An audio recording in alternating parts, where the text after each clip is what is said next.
چاہوں گی کہ میں وہ بیسٹ چیزیں میرے ساتھ آپ کے ساتھ شیئر کروں جو 2024 میں میرے اور آپ کے لیے مددگار ثابت ہو سکے. آمین. ابھی جو اقتباس پڑھا گیا اس سے آپ کو اندازہ ہو گیا ہوگا کہ آج بات بڑی فرق ہوگی. آج ہم زندہ پاک کلام میں سے جو سیکھیں گے، ہمارے آج کے کلام کا جو عنوان ہے وہ ہے کرسمس کی حکمت، وزڈم آف دا کرسمس. ہمیں کرسمس کیسے منانا چاہیے، کرسمس کی جو اسپرٹ ہے وہ کیا ہے. اور آج ہم کسی یہودی سے نہیں، کسی نبی سے نہیں، کسی مسیحی کی زندگی سے نہیں، آج ہم غیر اقوام کے ایک قبیلے سے سیکھیں گے کہ کرسمس کیسے منانا چاہیے. آمین. اور وہ قبیلہ ہے مجوسی. ہم نے بچپن سے ان کا ذکر سنا ہے، ڈراموں میں دیکھا ہے، ان کے بارے میں پڑھا بھی ہے بائبل مقدس میں. اور مجوسی ایک ایسا قبیلہ ہے جنہوں نے مسیحیوں کو سکھایا کہ حقیقت میں کرسمس کیا ہے. آپ جانتے ہیں مجوسیوں کے بارے میں آپ کو بہت سی انفارمیشن گوگل پہ ملے گی. کچھ لوگ کہتے ہیں یہ لوگ اونٹوں پہ سوار ہو کے آئے، کچھ لوگ کہتے ہیں یہ گھوڑوں پہ سوار ہو کے آئے تھے، کچھ لوگ کہتے ہیں یہ رتھوں پہ تھے. اور مختلف لوگوں کے ویوز ہیں ان کے بارے میں، مجوسیوں کے بارے میں. لیکن میرے عزیزوں، ہم اکثر موویز میں، ڈراماز میں کہتے ہیں کہ 3 مجوسی تھے. بائبل مقدس میں لکھا ہے کئی مجوسی، بہت سارے مجوسی. اور 3 کا ذکر اس لیے بھی کیا جاتا ہے، شاید 3 قسم کے تحائف تھے، وہ 3 تحفے تھے جو یسوع کے لیے لائے، تو اس لیے اس 3 کے ساتھ ہم کو جو ہے وہ ریلیٹ کیا جاتا ہے. اور گوگل پر آپ کو یہ انفارمیشن بھی ملے گی کہ حقیقت میں صرف 3 ہی پہنچ سکے تھے. سو مختلف ویوز ہیں، لیکن دلچسپ بات یہ کہ یہ 3 مجوسی بادشاہ نہیں تھے. یہ وہ عہدیدار لوگ تھے جو بادشاہ بنایا کرتے تھے، جو کسی کو بادشاہ نامزد کرتے تھے. یہ ایک ایسا قبیلہ تھا جو قدیم الایام سے موجود تھا. یہ ایک خاص امت تھی، خاص لوگ تھے، ایک خاص گروہ تھا. اور ان لوگوں کا اپنا ایک مذہب تھا. یہ یہودیوں کے ساتھ اس لیے بھی ریلیٹ کرتے تھے، ان کی بہت سی رسومات یہودیوں کے ساتھ ملتی جلتی تھی. مثال کے طور پر یہودی ایک خدا کو مانتے تھے تو مجوسی بھی ایک خدا کو مانتے تھے. یہودی قربانیوں کا ایک سلسلہ ان کی رسومات میں موجود تھا، مجوسیوں کی رسومات میں بھی قربانیوں کا سلسلہ پایا جاتا تھا. جیسے ایک مسیحا کے آنے کا انتظار یہودی کر رہے تھے، ایگزیکٹلی اسی طرح مجوسی بھی ایک مسیحا کے آنے کا انتظار کر رہے تھے. اور بہت سی ایسی رسومات تھی جو ان کی ملتی جلتی تھی. اور میرے عزیزوں، اگر لفظ ان کے لیے مجوسی استعمال کیا گیا ہے، اس کا مطلب ہے یہ وہ لوگ ہیں جو صحیفوں سے مکمل طور پر واقف ہیں، جو تمام پیشن گوئیوں کی اسٹڈی پراپر کر چکے ہیں، جانتے ہیں، سارا علم رکھتے ہیں پیشن گوئیوں کے بارے میں، جو آسمان اور ستاروں کے علم سے مکمل طور پر واقف ہیں. آپ ان کے لیے لفظ آسٹرونومر بھی استعمال کر سکتے ہیں، جو آسمان اور اس کے ستاروں کا علم رکھنے والے لوگ ہیں. اور میں نے کہا ان کی رسومات یہودیوں کے ساتھ ملتی جلتی بھی تھی. لیکن ایک اور بڑا دلچسپ فیکٹر ہے کہ اگر یہ پورب سے ہیں، بابل سے ہیں، جو کہ آج کا عراق ہے، یہ وہاں سے ہیں، تو بڑی حد تک چانسز ہیں کہ 605 میں غالباً جو پہلی اسیری ہوئی تھی، جس میں دانیل اور اس کے دوستوں کو لے کر جایا گیا تھا، وہ دانیل ایک عظیم نبی تھا. اور بڑی حد تک ممکن ہے کہ ان سب لوگوں نے دانیل نبی کے صحیفوں کو پڑھا ہوگا. دانیل دوسرے باب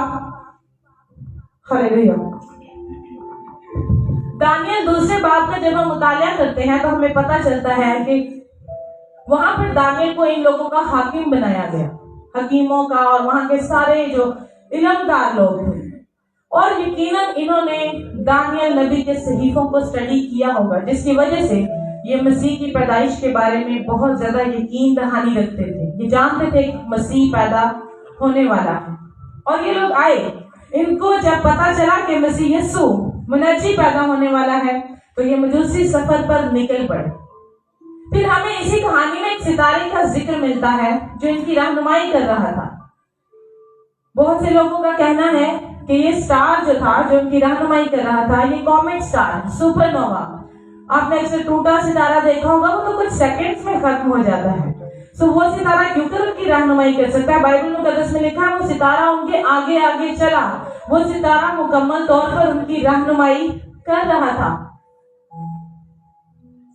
شاید خداوند کے خادم ہیں، وہ کہتے ہیں ستارے کے لیے اگر بائبل مقدس میں لفظ دیکھے جائیں، عام طور پر لفظ لائٹ، بریلینس، چمک یا روشنی کا ترجمہ کیا گیا ہے، لیکن یونانی زبان میں اس اقتباس میں جو لفظ ستارے کے لیے استعمال کیا گیا ہے وہ لائٹ، چمک یا روشنی نہیں ہے، بلکہ وہ لفظ ہے شکائنا، اور شکائنا کا مطلب ہے خدا کا جلال، خدا کی الہی موجودگی۔ اور کتنی دلچسپ بات ہے، اتنے عرصے تک ان مجوسیوں کی رہنمائی ایک روشنی یا ایک چمک نہیں کر رہی تھی، بلکہ اس سال یا 1.5 سال یا 2 سال کے عرصے تک ان مجوسیوں کو پورب سے لے کر بیت لحم تک جو لے کر آیا وہ خدا کا جلال تھا، جو ان کا رہنما تھا۔ اسی لیے گدریوں کے بارے میں بھی لکھا، اور خداوند کا جلال ان کے جو گرد چمکا۔ یہ خدا کا جلال تھا، یہ خدا کی الہی موجودگی تھی جو ہر ایک کو مسیح یسوع کے قریب لا رہی تھی۔ بائبل مقدس میں کچھ انگلش بائبلز میں ان مجوسیوں کے لیے لفظ استعمال کیا گیا ہے مجائی، اور کچھ بائبلز میں لکھا گیا ہے وائز مین، حکمت والے لوگ، علم والے لوگ۔ اور میں سمجھتی ہوں یہ سچ مچ میں وائز مین تھے، صرف اس لیے نہیں کہ ان کے پاس علم بہت تھا، اس لیے نہیں کہ ان کے پاس حکمت بہت تھی، اس لیے نہیں کہ یہ ستاروں کا سارا علم رکھتے تھے، میرے لیے اس لیے وائز مین ہے، میرے لیے اس لیے صاحب حکمت ہے، کیونکہ انہوں نے جب مسیح یسوع کے بارے میں جانا تو مسیح یسوع کو تلاش کیا، اور اس کو تلاش کرنے کے بعد اس کی عبادت کی۔ میرے لیے یہ اس لیے سمجھدار ہے۔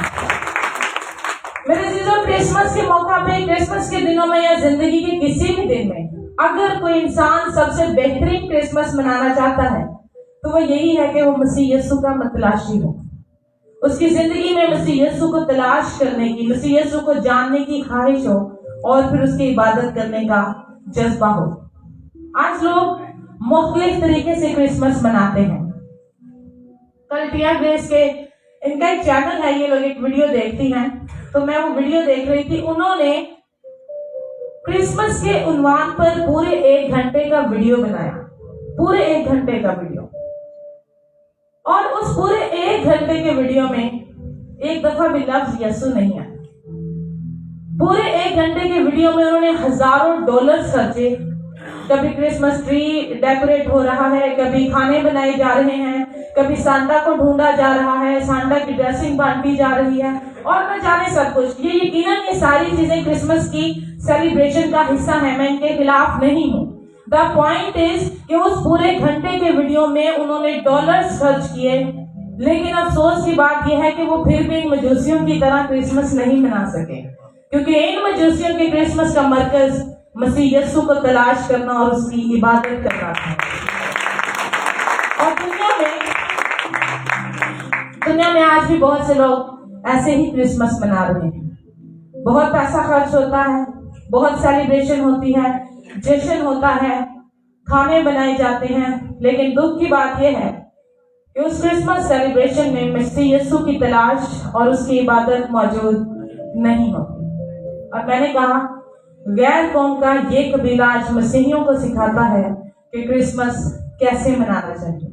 کتنی دلچسپ بات ہے کہ ان مجوسیوں نے جب مسیح یسوع کے بارے میں جان لیا کہ منجی پیدا ہونے والا ہے، بادشاہ پیدا ہونے والا ہے، تو انہوں نے حالات کو مد نظر نہیں رکھا، بلکہ وہ سفر کے لیے نکل پڑے۔ انہوں نے نہیں سوچا سفر بہت لمبا ہے، دیکھیں جو سفر انہوں نے کیا ہو سکتا ہے وہ 1.5 سال کا ہو، 2 سال کا ہو، کیونکہ جب وہ مسیح یسوع تک پہنچے تو مسیح یسوع کی عمر تقریباً 1.5 سے 2 سال کے بیچ تھی، اور وہ چرنی میں نہیں بلکہ کہاں پہنچے تھے، وہ یسوع کے گھر میں پہنچے۔ لکھا ہے انہوں نے بچے کو اس کی ماں کے پاس گھر میں پایا۔ اور پھر ہیرودیس نے کیوں 2 سال تک کے بچوں کو قتل کروایا؟ کیونکہ جب اس نے ان سے پوچھا کہ آپ نے ستارہ کب دیکھا تھا، اس بات کو اتنا عرصہ ہو چکا تھا کہ بڑی حد تک ممکن تھا کہ یسوع جو ہے وہ 2 سال کا ہو چکا ہوگا۔ تو اس نے کہا کہ اس علاقے میں، اس شہر میں جتنے بھی 2 سال کے بچے ہیں ان کو کیا کیا جائے؟ قتل کیا جائے۔ آپ تصور کر سکتے ہیں وہ غیر قوم کا ایک قبیلہ محض مسیح یسوع کا نظارہ کرنے کے لیے 2 سال کا سفر کرتا ہے۔ کتنی مشکلات کا سامنا کر کے اس میں ان کو اچھا ہماری دنیا میں فلائٹس ہیں، میرے خیال میں امریکہ بہت دور ہے، امریکہ کی فلائٹ کوئی 16 گھنٹے کی ہے. ہم لوگ سوچتے ہیں 16 گھنٹے کی فلائٹ بہت لمبی ہے، 16 گھنٹے سفر کرنا. لیکن آپ ان مجوسیوں کے بارے میں سوچیں اور امیجن کریں اور تصور کریں کہ انہوں نے 16 گھنٹے کی فلائٹ نہیں لی، انہوں نے 2 سال کی فلائٹ نہیں بلکہ پیدل چلنے کا سفر پورا کیا. یہ ان کے دل میں مسیح کے لیے محبت تھی، مسیح کے لیے تقدس تھا جو انہوں نے کیا. آج ہم 2 چیزیں سیکھیں گے مجوسیوں سے. پہلی چیز ہم یہ سیکھیں گے کون سی چیزیں تھی جو مجوسیوں کو مسیح یسوع تک لے کر آئے، اور پھر ہم یہ سیکھیں گے کون سے تحائف تھے جو وہ مسیح یسوع کے لیے لے کر آئے. تو پہلے ہم یہ سیکھیں گے کون سی ایسی چیزیں تھی جو ان کو مسیح یسوع تک لے کر آئے. تو سب سے پہلی چیز جو ہم سیکھیں گے میرے عزیزو وہ ہے روح القدس. روح القدس تھا جو اس سارے عرصے میں ان کا رہنما رہا، جس نے ان کے اندر مسیح کو دیکھنے کے تجسس کو ختم ہونے نہیں دیا. پولس رسول رومیو کے خط میں کہتے ہیں کوئی سمجھدار نہیں، کوئی خدا کا طالب نہیں. فطرتی طور پر انسان کے اندر خدا کو جاننے کی خواہش نہیں ہے، فطرتی طور پر انسان کے اندر خدا کو سمجھنے کی خواہش نہیں ہے. یہ روح القدس ہے، یہ ہولی اسپرٹ ہے جو ہمارے اندر خدا کے بارے میں تجسس کو پیدا کرتا ہے. اگر آج میں اور آپ مسیح سے محبت کرتے ہیں، آج میں اور آپ مسیح کے ساتھ لگاؤ رکھتے ہیں، تو اس کی وجہ آپ جانتے ہیں کیا؟ یوحنا رسول اپنے خط میں فرماتے ہیں ہم اس لیے اس سے محبت رکھتے ہیں کیونکہ اس نے ہم سے محبت کی ہے. آج میں اور آپ جانتے ہیں کہ مسیح ہم سے کتنی محبت کرتا ہے، اس لیے ہم اس کی محبت کے بدلے میں یہاں پر جمع ہیں. سو یہ ہولی اسپرٹ تھا، روح القدس، جو ان کا رہنما رہا اس سارے عرصے میں کہ وہ مسیح کے لیے جو ان کے دل میں تجسس تھا، کیوروسٹی تھی، جذبات تھے، ان کو ٹھنڈا پڑنے نہیں دیا. دوسری چیز جو ان کو مسیح یسوع تک لے آئی وہ کلام مقدس ہے. میں نے کہا کہ اگر وہ بابل کے ہیں تو بابل میں دانیل نبی نے بڑا وقت گزارا، ایک عظیم نبی، اس کے صحائف انہوں نے پڑھے، ان کو اسٹڈی کیا، وہ ان کا حاکم رہا اور وہ کلام تھا جو ان کا رہنما رہا. وہ جانتے تھے کہ ہم جس کی تلاش میں جا رہے ہیں وہ یہ وہی بچہ ہے جو ان ساری لوگوں کے لیے، جو پوری قوم کے لیے، جو پوری دنیا کے لیے کفارہ ٹھہرے گا. اور ان صحائف کی مدد سے، ان پیشن گوئیوں کی مدد سے ان کے دل میں جذبات تھے جو کبھی ٹھنڈے نہیں پڑے. ان کے پاس کلام مقدس تھا. میرے عزیزو آج بھی میں آپ کو دلچسپ بات بتاؤں، مسیح یسوع جب پیدا ہوئے، جو ان کی پہلی آمد تھی زمین پر، بہت سے لوگ مسیح یسوع کو قبول نہیں کر پائے. آپ جانتے ہیں کیوں؟ کیونکہ ان کے پاس کلام مقدس کا علم نہیں تھا، ان کے پاس کلام مقدس کی سچائیاں اور بھید نہیں تھے. لیکن ان مجوسیوں کے پاس مسیح یسوع سے تعلق رکھنے والی تمام معلومات موجود تھی، جس کے باعث وہ پورب سے چلے اور بیت لحم تک مسیح یسوع کو دیکھنے کے لیے آگے، کیونکہ ان کے پاس علم تھا، ان کے پاس نالج تھا. آج میں اور آپ اگر ہم وائس مین بننا چاہتے ہیں، سمجھدار بننا چاہتے ہیں، تو ہمارے پاس ایک ہی حل ہے. ہمیں کوئی فلسفی، کوئی بہت زیادہ ایجوکیشن لینے کی ضرورت نہیں ہے. آپ کو محض اس کلام سے علم حاصل کرنے کی ضرورت ہے اور آپ دنیا کے حکمت والے لوگ بن سکتے ہیں. دلچسپ بات یہ ہے کہ ان لوگوں نے سفر کیا، بنا حالات کو دیکھے، بنا چیزوں کو دیکھے انہوں نے اس سفر کا آغاز کیا. اور میں نے کہا خدا کا کلام ان کا اس بات میں رہنما رہا.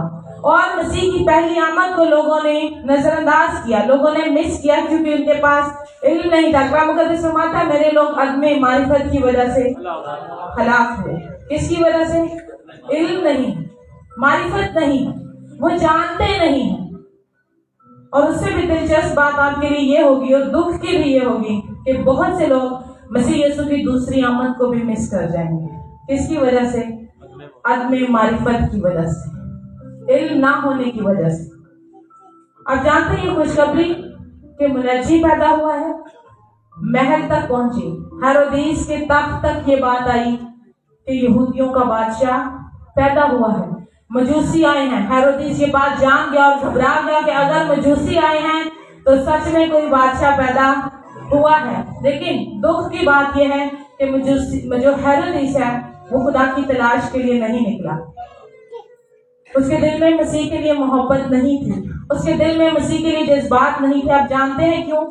کیونکہ اس کے پاس خدا کے کلام کا علم موجود نہیں تھا. آج ہمیں کلام مقدس کی باتوں کو سیکھنے اور سمجھنے کی ضرورت ہے. جس طرح سے روح القدس مجوسیوں کو مسیح تک لایا, جس طرح یہ کلام ان کو مسیح تک لایا, آج روح القدس اور اس کا کلام ہے جو ہمیں مسیح کے آنے تک قائم رکھ سکتا ہے, ہمارا بہتر مددگار ہو سکتا ہے. تیسری اور آخری چیز جو مجوسیوں کو مسیح یسوع کے پاس لے کے آئی, مسیح تک رسائی کروائی, وہ تھا میریکل آف دا اسٹار, خدا کا جلال. میں بہت سے ایسے لوگوں کو جانتی ہوں جو چاہتے ہیں کہ ہماری زندگی میں معجزہ ہو تو ہم جانیں گے کہ خدا موجود ہے. وہ چاہتے ہیں خدا ہماری زندگی میں جلالی کام کرے, پھر ہم مانیں گے کہ خدا موجود ہے. میرے عزیزو یاد رکھیے گا, جب آپ کے دل میں مسیح کو جاننے کی خواہش ہوگی, جب آپ کے دل میں اس کی عبادت کرنے کا جذبہ ہوگا, تو یقیناً وہ بھی آپ کے لیے ایک ستارہ بھیجے گا جو آپ کے آگے آگے چلے گا, جو آپ کو مسیح تک لے کر آئے گا. ہم زکریا کے بارے میں جانتے ہیں. زکریا جب مسیح یسوع کو دیکھنے کی خواہش رکھتا تھا تو اس نے اپنے عہدے کا خیال نہ کیا, وہ بھیڑ میں گھسا, نہیں دیکھ پایا, وہ درخت پر چڑھ گیا, تو کیا مسیح یسوع اس کو نظر انداز کر کے گزر گیا؟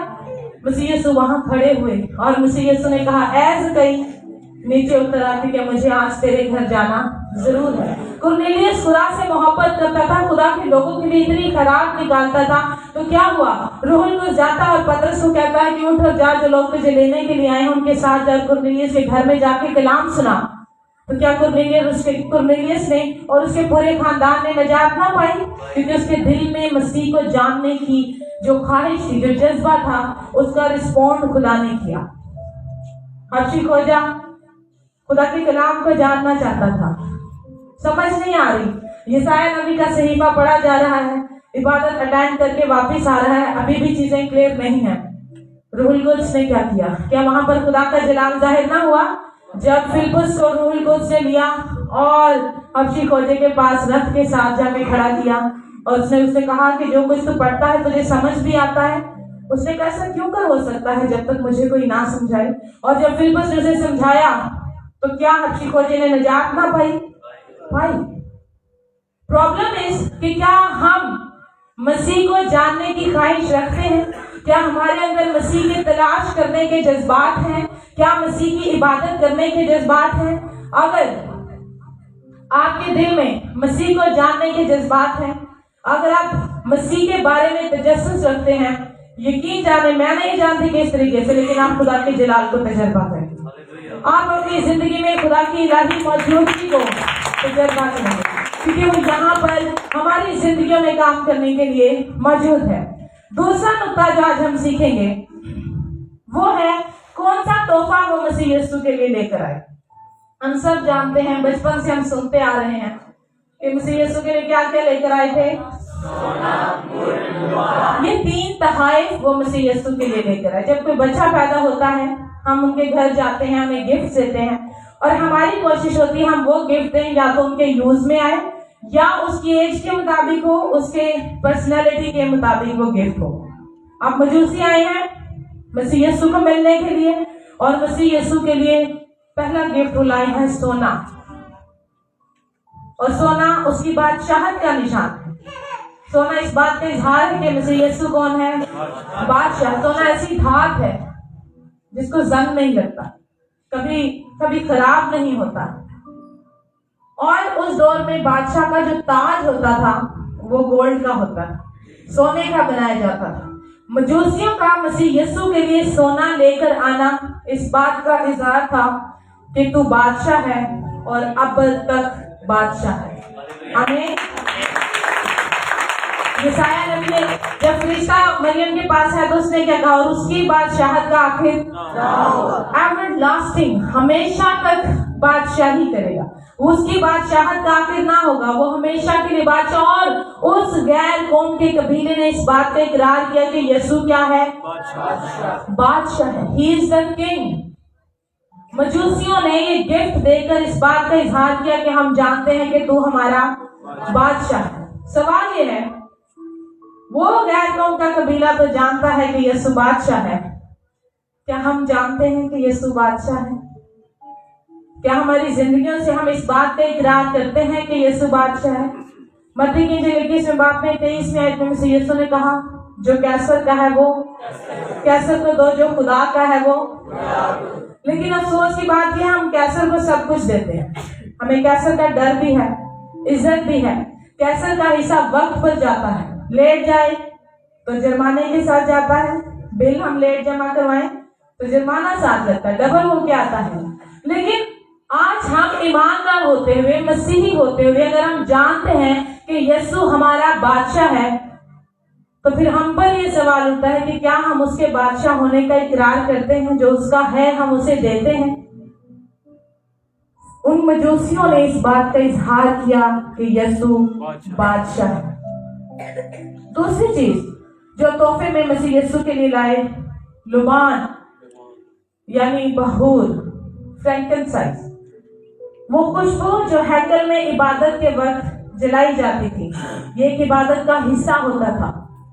خدا کی حضور بخور جلایا جاتا تھا، اور وہ مجوسی مسیح یسوع کے لیے بخور اس لیے لائے کہ انہوں نے اس بات کا اقرار کیا کہ یہ بچہ جو پیدا ہوا ہے، یہ محض انسان نہیں بلکہ یہ خدا ہے، یہ کامل خدا ہے۔ انہوں نے مسیح کی الوہیت کا اظہار کیا، انہوں نے اپنی حکمت سے، اپنے علم سے اس بات کا اظہار کیا کہ مسیح یسوع محض انسان نہیں بلکہ کامل خدا بھی ہے۔ آپ جانتے ہیں بائبل مقدس میں لکھا، انہوں نے اس کو سجدہ کیا۔ مسیح یسوع کو انہوں نے کیا کیا؟ کیا آپ تصور کر سکتے ہیں؟ اتنا عزت دار قبیلہ، اتنے عزت دار لوگ، اثر و رسوخ رکھنے والے لوگ آتے ہیں اور 1.5 سے 2 سال کے بچے کے آگے جھکتے اور اسے سجدہ کرتے ہیں۔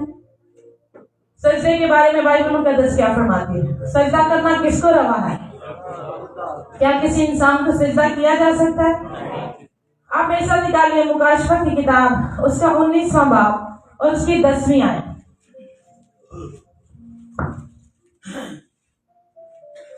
بڑی دلچسپ بات ہے، جب فرشتہ یوحنا عارف کو سب کچھ دکھا رہا تھا جو مستقبل میں ہونے والا تھا، تو یوحنا عارف اوور ویلڈ ہو گیا۔ مجھے اس کے لیے اردو زبان میں لفظ نہیں مل رہا تھا۔ خوشی سے بھر جانا، جذبہ، اوور ویلڈ ہونا، مطلب وہ اس کے اوپر وہ ساری جو انوائنٹنگ تھی اسے وہ طاری ہو گیا اور وہ اپنے جذبات کو کنٹرول نہیں کر پایا۔ اور اس نے کیا کیا؟ 10ویں آیت میں غور سے سنیے گا، لکھا ہے، چلے 9ویں آیت سے پڑھتے ہیں۔ اور اس نے مجھ سے کہا، لکھ، مبارک ہے وہ جو برے کی شادی کی ضیافت میں بلائے گئے ہیں۔ پھر اس نے مجھ سے کہا، یہ خدا کی سچی باتیں ہیں۔ 10ویں آیت، اور میں اسے سجدہ کرنے کے لیے اس کے پاؤں پر گرا۔ کون گرا؟ یوحنا عارف۔ فرشتہ سامنے کھڑا ہے، اسے بتا رہا ہے کہ یہ چیزیں لکھ۔ یوحنا عارف جب اس پر یہ رسپیکٹ کے جذبات طاری ہو گئے تو وہ کہتا ہے میں اس فرشتے کے آگے سجدے میں گر پڑا۔ جب سجدے میں گرا تو کیا ہوا؟ اس نے مجھ سے کہا، خبردار، ایسا نہ کر، میں بھی تیرا اور تیرے ان بھائیوں کا ہم خدمت ہوں جو یسوع کی گواہی دینے پر قائم ہے۔ اور اس نے آگے کہا، خدا ہی کو سجدہ کر۔ اب فرشتہ اسے کیا کہہ رہا ہے؟ جب یوحنا عارف سجدے میں گرا، فرشتہ کہتا ہے، خبردار بھائی صاحب، میں بھی آپ کا ہم خدمت ہوں، میں خدا نہیں ہوں، آپ مجھے سجدہ نہیں کر سکتے۔ سجدہ صرف کس کو کرنا ہے؟ خدا کو کرنا ہے۔ لیکن جب یہ مجوسی مریم کے پاس اس بچے یسوع کو دیکھتے ہیں، اپنے تحائف دیکھ دیتے ہیں، تو وہ یسوع کے آگے جھکتے اور اسے کیا کرتے ہیں؟ سجدہ کرتے ہیں۔ آپ جانتے ہیں کیوں سجدہ کرتے ہیں؟ وہ مجوسی جانتے ہیں کہ یہ بچہ محض انسان نہیں بلکہ کامل خدا ہے۔ ہاللیلویا۔ اب مریم اور یوسف جو یہودی تھے، وہ اس علم سے واقف تھے، انہوں نے مجوسیوں کو منع کیوں نہیں کیا؟ کیونکہ مریم اور یوسف جانتے تھے کہ یہ ہمارا منجی ہے، یہ بچہ اس دنیا میں ایک خاص مقصد کے لیے خدا ہے جو مجسم ہو کر آیا ہے۔ مجھے دکھ ہے آج بہت سی کلیسیاؤں میں آپ کو شخصیت پرستی نظر آئے گی۔ خدا سے زیادہ غلام کو عزت دی جاتی ہے، اور غلام شاید یہ بات نہیں سمجھا پا رہی، لیکن عبادت اور سجدہ صرف کس کے لیے ہے؟ خدا کے لیے۔ تعظیم صرف کس کے لیے ہے؟ خدا کے لیے۔ ہمیں برکات اور معجزات اور شفا صرف کون دیتا ہے؟ خدا دیتا ہے۔ تیسرا گفٹ جو مجوسی مسیح یسوع کے لیے لے کر آئے وہ تھا مہر، جو کہ اس کی موت کا نشان تھا۔ ہم سب جانتے ہیں جب مسیح یسوع کو مصلوب کیا گیا تو انہیں مہر ملی ہوئی مے پلائی گئی، اور مہر ان مسالہ جات میں شامل ہوتی تھی جو ڈیڈ باڈیز پر لگائی جاتی تھی۔ اور دکھ کی بات تو یہ ہے کہ ایک بچہ ہے، ابھی بہت چھوٹا ہے، اس کے پیدا ہونے کی خوشی میں کوئی مہمان آیا ہے اور وہ اس کے لیے وہ گفٹ لایا ہے جو کہ موت کا نشان ہے۔ اگر ایسا ہوتا تو مریم ان کو کچا کھا جاتی کہ آپ کی جرت، آپ میرے بچے کے لیے ایسا گفٹ لائے ہیں۔ لیکن وہ سب جانتے تھے کہ یہ بچہ جو پیدا ہوا ہے یہ مرنے کے لیے پیدا ہوا ہے۔ ہو سکتا آپ سوچیں اس میں کون سی بات ہے، جو بھی پیدا ہوا ہے وہ مرے گا ہی ایک دن، لیکن فرق ہے۔ مسیح یسوع کے معاملے میں بات فرق ہے۔ آپ جانتے ہیں کیا فرق ہے؟ ہم میں سے کوئی بھی مرنے کو چنتا نہیں، ہم نے کسی نے بھی موت کو نہیں چنا۔ ہماری چوائس ہوتی تو ہم کبھی بھی نہیں مرتے، اور نہ ہی ہم میں سے کوئی مرنا چاہتا ہے۔ کوئی ہے جو چاہتا ہو کہ میں مروں؟ ہمیں موت سے ڈر نہیں لگتا، لیکن ہم چاہتے ہیں ہم جئیں، ہم زندہ رہیں۔ مجھے تو نہیں ابھی مرنا، مجھے تو بہت شوق ہے کہ میں زندہ رہوں، خدمت کروں۔ ایک دفعہ ایک بچے کی ڈیتھ ہو گئی تو ایک بزرگ خاتون بار بار اس کی چارپائی کے اوپر لیٹے اور روئے، بیٹا تیرے حصے کی میں مر جاتی، تیرے حصے کی میں مر جاتی۔ اب خادم آئے، انہوں نے کہا کہ چلے ہم دعا کرتے ہیں۔ جب وہ دعا کرنے لگتے وہ پھر اونچی اونچی رونے لگ جاتی اور کہتی بیٹا تیرے حصے کی میں مر جاتی، تیرے حصے کی میں۔ وہ خادم کو دعا نہیں کرنے دے رہی تھی۔ خادم کو تھوڑا سا غصہ آیا اور انہوں نے کہا ایک ایسا کریں، میری بات سنیں سارے لوگ، ایک چارپائی لائیں، اس چارپائی پہ اس بزرگ خاتون کو لٹا دیں، ٹھیک ہے، اور میں دعا کروں گا، یہ بچہ زندہ ہو جائے گا اور یہ خاتون ان کے حصے کی مر جائے گی۔ اب جب سب لوگ سننے لگے اور ایسا کرنے لگے تو وہ خاتون بولی نہیں ویسے لوگ صحیح کہتے ہیں، اپنی آئی تھے ہی مرنا چاہیے۔ تو مرنا کوئی بھی نہیں چاہتا، we don't want to die۔ لیکن آپ جانتے ہیں آپ کا اور میرا مسیح یسوع واحد وہ شخصیت ہے جس نے خود موت کو چنا، اس نے خود ڈیسیژن لیا کہ میں مروں گا۔ وہ الہی ہے۔ یسایہ نبی اس کے بارے میں کہتا ہے وہ ابدیت کا باپ ہے، وہ موت کو نہیں تجربہ کر سکتا، وہ خدا ہے، وہ الہی ہے، اسے موت نہیں آ سکتی۔ اس کے باوجود مسیح یسوع نے مجسم ہو کر موت کو تجربہ کرنے کو چنا۔ پلاطس یسوع کو کہنے لگا کیا تو جانتا ہے تجھے چھوڑ دینے کا بھی اختیار میرے پاس ہے اور تجھے مروا دینے کا اختیار بھی؟ یسوع نے اس سے کیا کہا؟ اس نے کہا بیٹا تیرے پاس کوئی اختیار نہیں ہے۔ اگر یہ اختیار تجھے میرے باپ کی طرف سے نہ ملتا، اوپر سے تجھے یہ اختیار نہ ملتا، تو تیرا مجھ پر کوئی اختیار نہیں ہے۔ یسوع نے کہا میرے پاس جان دینے کا اختیار بھی ہے اور اسے پھر واپس لینے کا اختیار بھی ہے۔ یہ آپ کے مسیح کی قدرت ہے۔ اس قدرت کے باوجود آپ کے یسوع نے موت کو تجربہ کرنے کے چناؤ کو چنا۔ آپ جانتے ہیں کیوں؟ تاکہ میں اور آپ اپنی زندگی کا چناؤ کر سکیں۔ ہاللیلویا۔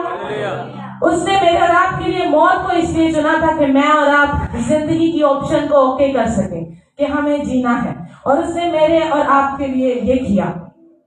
دلچسپ بات یہ ہے، پھر اسی بات پر آؤں گے، غیر قوم کا قبیلہ ہے اور وہ جانتے ہیں کہ یہ یسوع جو پیدا ہوا ہے یہ بادشاہ ہے، یہ یسوع جو پیدا ہوا ہے یہ خدا ہے، یہ یسوع، یہ بچہ یسوع جو پیدا ہوا ہے یہ منجی ہے، یہ کفارہ ہے، یہ مرنے کے لیے پیدا ہو رہا ہے تاکہ ساری دنیا کے لیے کفارہ ٹھہر سکے۔ سوال یہ ہے 2023 کا آج آخری دن ہے، ہم کل سے ایک نئے سال کا آغاز کریں گے۔ جتنے ایماندار یہاں پر بیٹھے ہیں، میں، آپ، ہم سب آج یہاں سے یہ سوال لے کر جائیں گے کہ کیا یسوع میرا بادشاہ ہے؟ اگر وہ میرا بادشاہ ہے تو اس کا مطلب ہے میری زندگی پر حکمرانی اس کی ہے۔ اگر وہ بادشاہ ہے تو میری زندگی میں اس کی مرضی چلتی ہے۔